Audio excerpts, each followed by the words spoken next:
Wanjiro, mimi ni MCA wa Thika Hospital Ward, Thika Town Constituency. Leo tulikuwa na mkutano ambaye nilikuwa nimetumwa na governor wetu kama deputy speaker.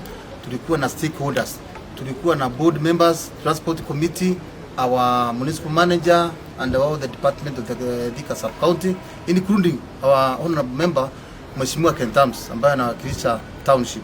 Na tumepitisha tukasema governor alikuwa amesema haja authorize any demolition, na kulikuwa kunasemekana kuna demolition, na tumesema kutoka leo na tuko na baraka za kutoka kwa ofisi ya governor, hakuna kitu itapomolewa not Thika Kiambu County bila yeye kuwa amesign.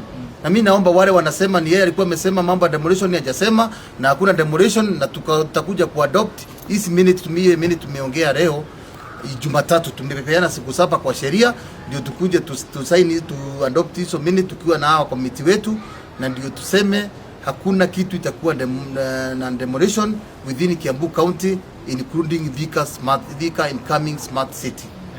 Yes. Thank you very much.